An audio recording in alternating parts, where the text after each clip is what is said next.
Kita berdoa. Damai sejahtera Allah yang melampaui segala akal, itulah kiranya memelihara hati dan pikiranmu di dalam Kristus Yesus Tuhan kita. Amin. Shalom Bapak Ibu, Saudara-saudari, selamat hari Minggu. Firman Tuhan yang menyapa kita pada Minggu yang ke-17 setelah Trinitatis diambil dari kitab Kejadian pasal yang kedua, dimulai dari ayat yang ke-18 hingga ayat yang ke-25. Baiklah, kita mendengarkannya dengan baik. Saya akan membacakannya. Demikianlah bunyinya.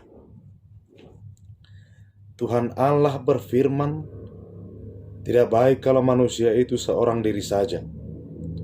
Aku akan menjadikan penolong baginya yang sepadan dengan dia." Lalu Tuhan Allah membentuk dari tanah segala binatang hutan dan segala burung di udara. Dibawanya lah semuanya itu kepada manusia itu untuk melihat bagaimana ia menamainya.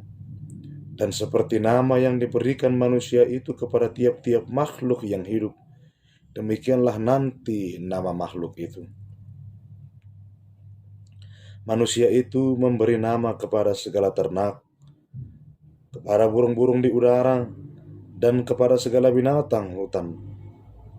Tetapi baginya sendiri ia tidak menjumpai penolong yang sepadan dengan dia. Lalu Tuhan Allah membuat manusia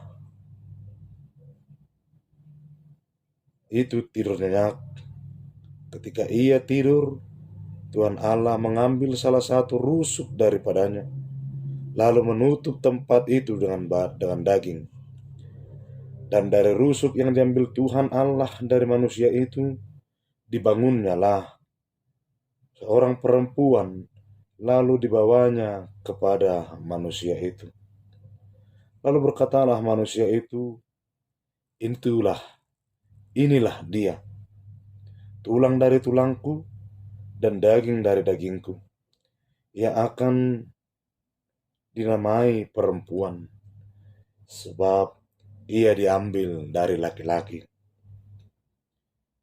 Sebab itu seorang laki-laki akan meninggalkan ayahnya dan ibunya dan bersatu dengan istrinya, sehingga keduanya menjadi satu daging. Mereka keduanya telanjang, manusia dan istrinya itu, tetapi mereka tidak merasa malu. Demikian firman Tuhan. Setara di hadapan Allah, itulah yang menjadi topik minggu kita hari ini. Iya, setara di hadapan Allah. Setara bukan berarti sama. Sekali lagi, setara bukan berarti sama.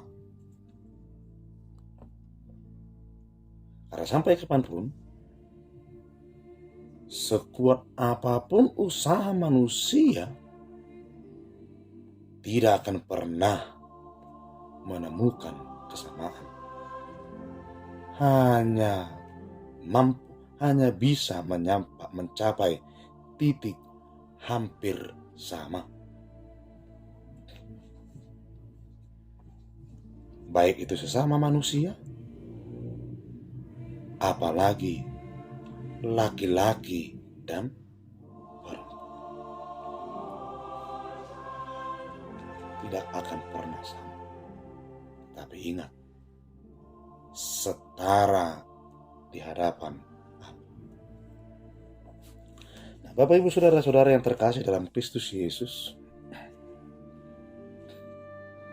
ketika Allah menciptakan manusia yang kemudian disebut laki-laki, Allah melihat tidak baik kalau manusia itu seorang diri. Lalu Allah berencana menciptakan penolong bagi manusia.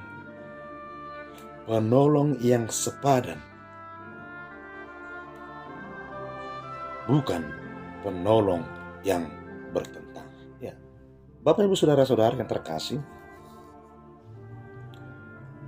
ada dua kata yang perlu kita perhatikan dari ayat yang ke-18. Yang perlu sekali kita pahami. Yang pertama adalah kata penolong. Allah akan menjadikan penolong bagi manusia. Penolong dalam bahasa Ibrani-nya disebut Ezer.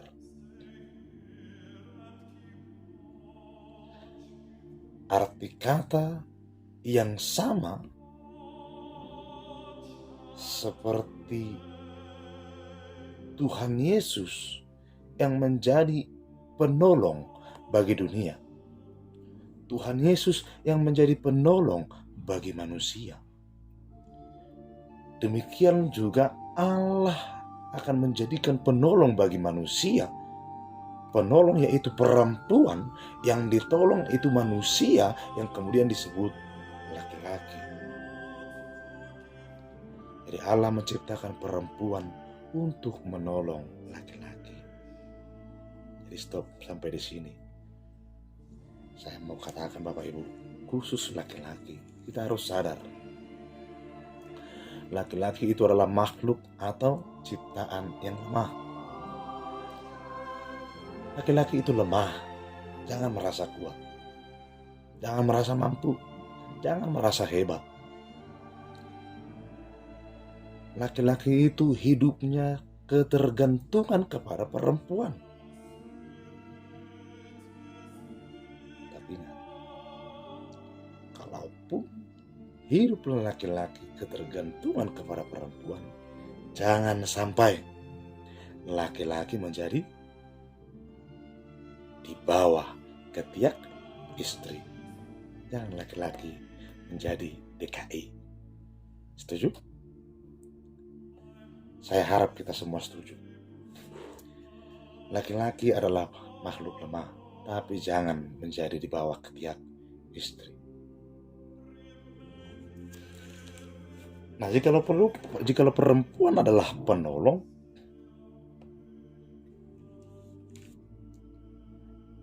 apakah makna atau pemahamannya sama seperti ini Bapak Ibu? Contoh, kalau laki-laki itu inisiator, berarti perempuan eksekutor. Apakah demikian? Tidak. Kalau laki-laki inisiator, perempuan bukan eksekutor. Kalau dikatakan penolong yang dimaksud Allah adalah laki-laki dan perempuan itu adalah mitra kerja. Ya, mitra kerja.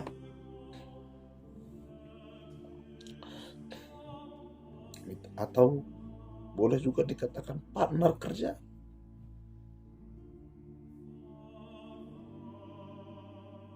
Bukan menjadikan perempuan sebagai budak, hamba, pembantu, atau kalau saya katakan tadi eksekutor.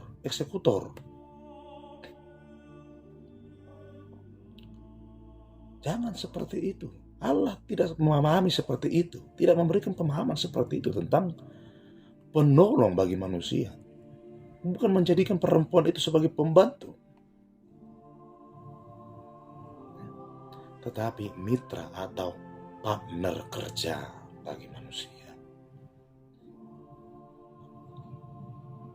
Sama-sama menjadi inisiator, sama-sama menjadi pemikir yang memikirkan kehidupan, dan sama-sama menjadi eksekutor, mengaplikasikan apa yang direncanakan, apa yang dipikirkan. Itu arti makna atau pemahaman tentang penolong yang dimaksudkan oleh Allah. Yang kedua, sepadan. Allah akan menjadikan penolong yang sepadan. Kata sepadan di sini Bapak Ibu kerap sekali diterjemahkan oleh manusia, oleh banyak orang seperti setara, selevel, sederajat, seimbang, ya.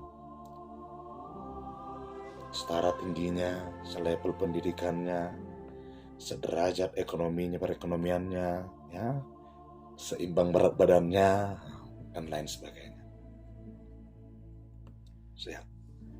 Kerap sekali orang menyamakan kata sepadan seperti yang saya sebutkan tadi. Lebih kontras hal ini terlihat Bapak Ibu ketika mencari jodoh. Orang tua kerap mengatakan, cari ya buru, cari ya mang, cari ya nak. Nah, bapakmu begini, ya carilah yang selevel dengan keluarga kita. Tidak hanya orang yang kelas di atas, kelas bawah juga. Mang, buru, sobaku. Boto dirim, tadi dirim. Napa ugus duit sesuatu ya lapu, namorai daftar baik kita waduh pi. Ya, pemahaman orang secara tidak sadar sepadan itu ya setara, seimbang, sejajar, sederajat dan lain sebagainya. Padahal sebenarnya Allah memahami kata sepadan tidak seperti itu. Karena sepadan lebih mendekat kepada penyempurnaan. Sepadan untuk menyempurnakan, untuk melengkapi manusia. Sebab itulah tujuan Allah menciptakan perempuan untuk menyempurnakan manusia dan tugasnya sesuai missio Dei atau misi Allah. Jadi Bapak Ibu, khusus untuk perempuan, ingat dan sadarlah, engkau adalah perempuan yang hendak dipakai Allah untuk menyempurnakan laki-laki, menyempurnakan perempuan, menyempurnakan laki-laki, melengkapi laki-laki. Jadi mau saya katakan demikian, Bapak Ibu. Sadarilah engkau perempuan adalah bagian laki-laki. Sempurnakan laki-laki. Allah hendak memakai dirimu untuk menjalankan tugas misi Allah kepada manusia, khususnya laki-laki. Perempuan, paropuan dalam bahasa Batak. Sian hata dari kata arropu, cincin yang terbuat dari bambu yang tidak ada awal dan tidak akhirnya. Demikianlah perempuan di tengah-tengah keluarga. Perempuan bagi laki-laki, dia yang menjaga.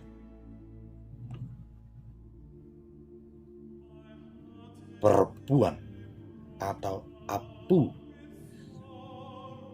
Jadi apuan, tempat bersandar keluarga, tempat bersandar laki-laki.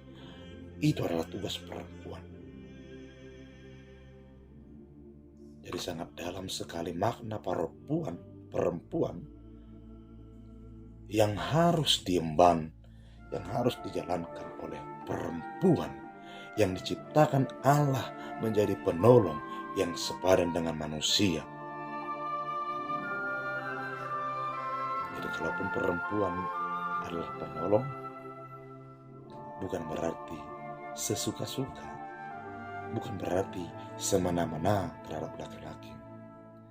Dia harus mampu mengorbankan perasaan, seperti halnya Yesus Kristus yang juga mengorbankan perasaannya untuk dunia, untuk manusia. Nah, tentu kalau sudah begini akan muncul pertanyaan. Pertanyaannya begini Bapak Ibu. di manakah sebenarnya kedudukan atau posisi perempuan dan laki-laki di dalam kehidupan ini? Di mana kedudukannya? Di atas atau di bawah? Di depan atau di belakang? Di mana kedudukan perempuan? Di mana kedudukan laki-laki?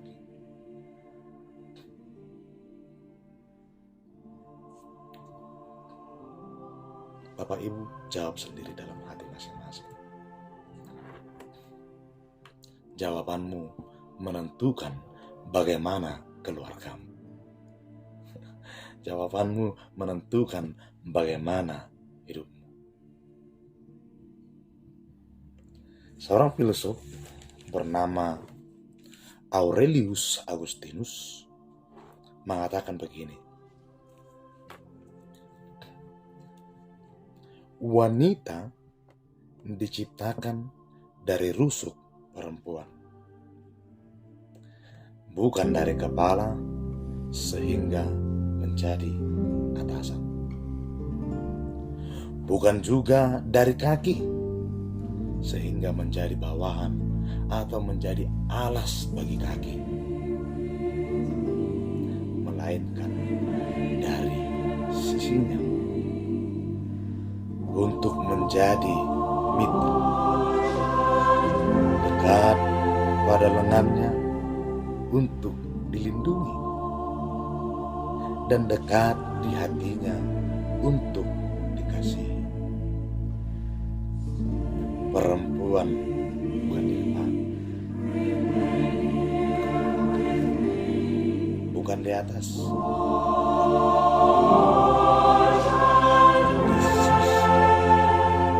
di sisi laki-laki itu, dekat dengan lengannya bukan untuk dihajar, dekat dengan hatinya sehingga harus dikasih.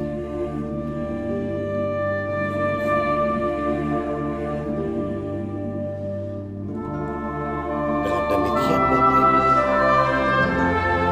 dalam mengambil sebuah keputusan di tengah-tengah keluarga, di dalam kehidupan sehari-hari juga, tidak ada bedanya laki-laki dan perempuan.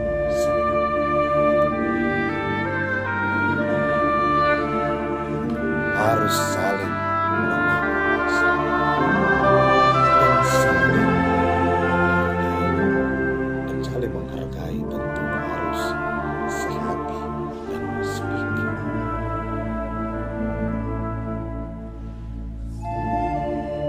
Sebab tidak ada perempuan juga tidak ada laki-laki.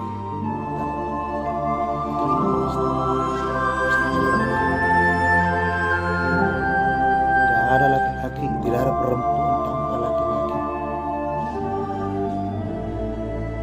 Juga tidak ada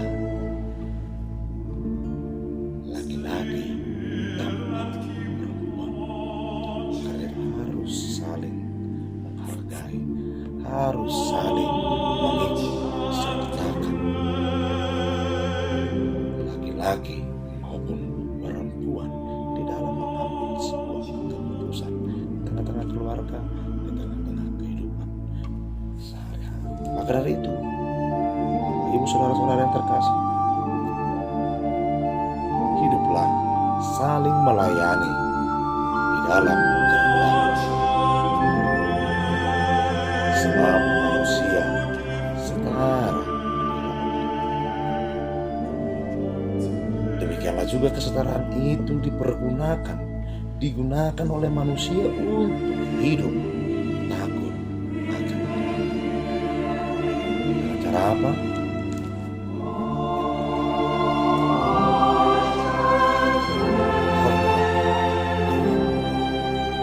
Sebagai manusia yang telah diselamatkan oleh Kristus. Yang kedua, hormat perempuan, karena perempuan itu juga adalah dirimu. Karena Amsal pasal 31 ayat lebih berharga dari permata. Jangan lebih khawatir, lebih menjaga permata daripada perempuan, karena keindahan perempuan jauh daripada keindahan permata. Hormati perempuan. Dan kemudian hiduplah di dalam satu kesatuan tanpa mengesampingkan perbedaan. Tidak memaksakan.